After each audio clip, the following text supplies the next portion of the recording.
গতিকে ৰাইজ আজি হৈছে সৰস্বতী পূজা গতিকে এপাক আহিছোঁ ভালদৰে সাজি কাচি প্ৰথমতে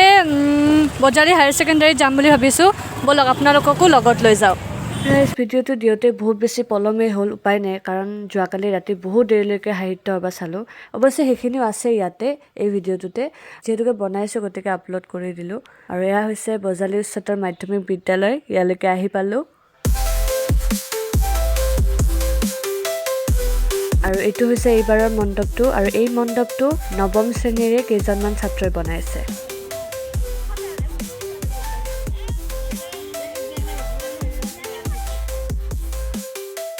বৰ্তমান মই আছোঁ বজালী উচ্চতৰ মাধ্যমিক বিদ্যালয়ত মোৰ আপোন বিদ্যালয়খনত আৰু ইয়াতে বঢ়িয়াকৈ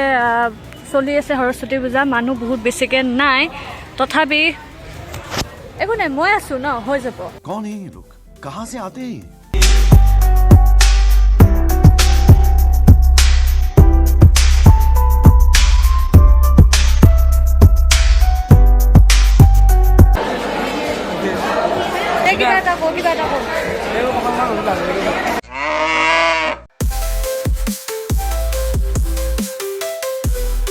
আৰু ইয়াতে কুপন লৈ লৈ ইয়াতে খানা চলি আছে মানে কুপন দিয়ক আৰু যাব খানা খাবলৈ যাওক গতিকে এতিয়া বজালী উচ্চতৰ মাধ্যমিক বিদ্যালয়ৰ পৰা আহি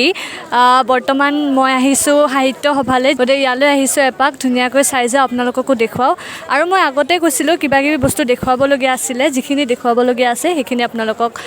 দেখুৱাবলৈ চেষ্টা কৰিম বলক আমি এতিয়া প্ৰৱেশ কৰোঁ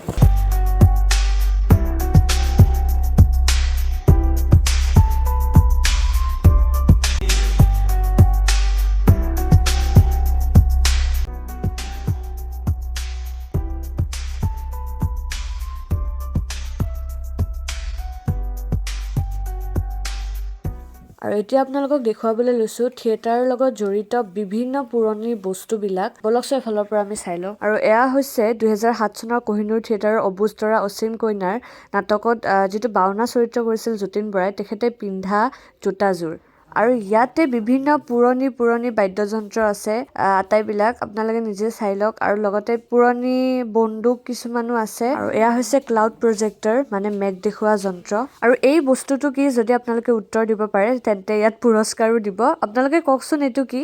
লগতে পল্লৱী থিয়েটাৰৰ সামগ্ৰী এয়া দেখিবলৈ পাইছে আৰু এইটো হৈছে বহুত পুৰণি এটা কেমেৰা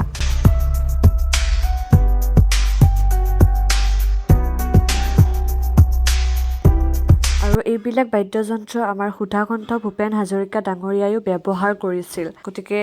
সাংঘাতিক আপুৰুগীয়া সম্পদ এইবিলাক আমাৰ কাৰণে আৰু এইটো এটা খুব ডাঙৰ বঁটা হয়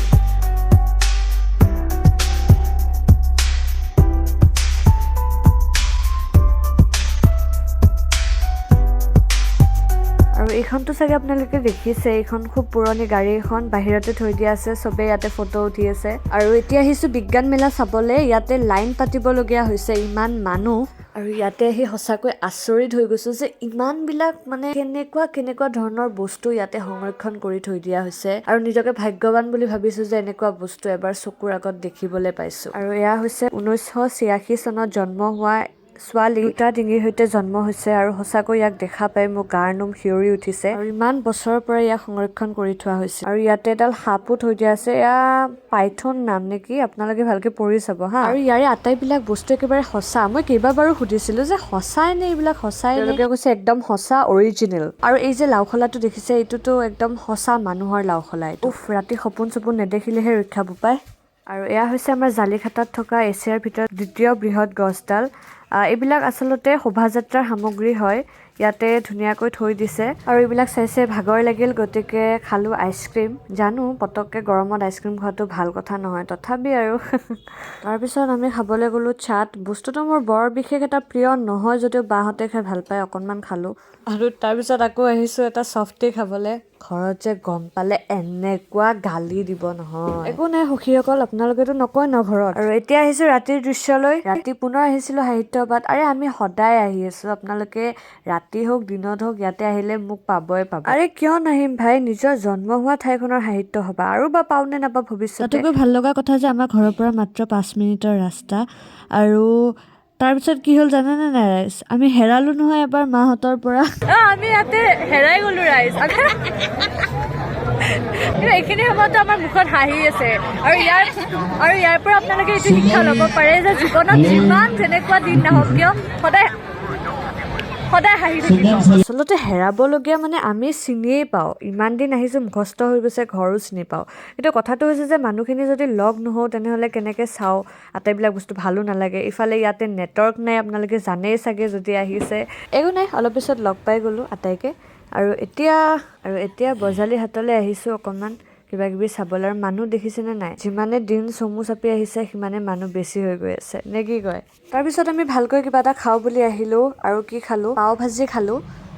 পাও ভাজিটো ভালেই আছিলে খাবলৈ, আৰু লগতে দোচাও খালোঁ। দোচাটোতো মানে সাংঘাতিক বঢ়িয়া, আপোনালোকে খাব পাৰে। তাৰপিছত মাহঁতে কিবা কিবি বজাৰ সমাৰ কৰি আছে, আৰু মই ইয়াতে এই টেবলেট কেইটা দেখা পালে নিজৰ চেনেলৰ নামটো লিখি দি আহোঁ, কোনোবাই যাতে ছাবস্ক্ৰাইব কৰে। পিছে আপুনি কৰিলেনে নাই? তাৰপিছত খালোঁ মধুৰিআম। ওচৰত থকা মানুহকেইজনে কৈছে চালা মাছ মাংসটো মছলা লগাই খাওঁ, মধুৰিআমো খাইছোঁ। মই বোলো নাখাব তেনেহ'লে, খাবলৈ খুব সোৱাদ আছিলে। তাৰপিছত আমি সোমালোঁ চক্ৰবিহুত, আৰু এইটোতো আপোনালোকে এবাৰ সোমাব, নিশ্চয় এতিয়ালৈকে সোমাইছে, তথাপি যদি সোমোৱা নাই সোমাব, মজা মানে মজা। আৰু এয়া হৈছে ৰাম সেতুত ব্যৱহাৰ কৰা শিলাখণ্ড, মানে শিলটো। আৰু এনেদৰেই গোটেই মেলা চাওঁতে 12:30 বাজিল। আৰু যিহেতুকে অহাকালিও আৰু যাব লাগিব, অহাকালি শেষ, গতিকে আজিলৈ ভিডিঅ'টো ইয়াতে সামৰিছোঁ। যদি ভাল পালে লাইক শ্বেয়াৰ কমেণ্ট এটা কৰি যাব দেই। ধন্যবাদ।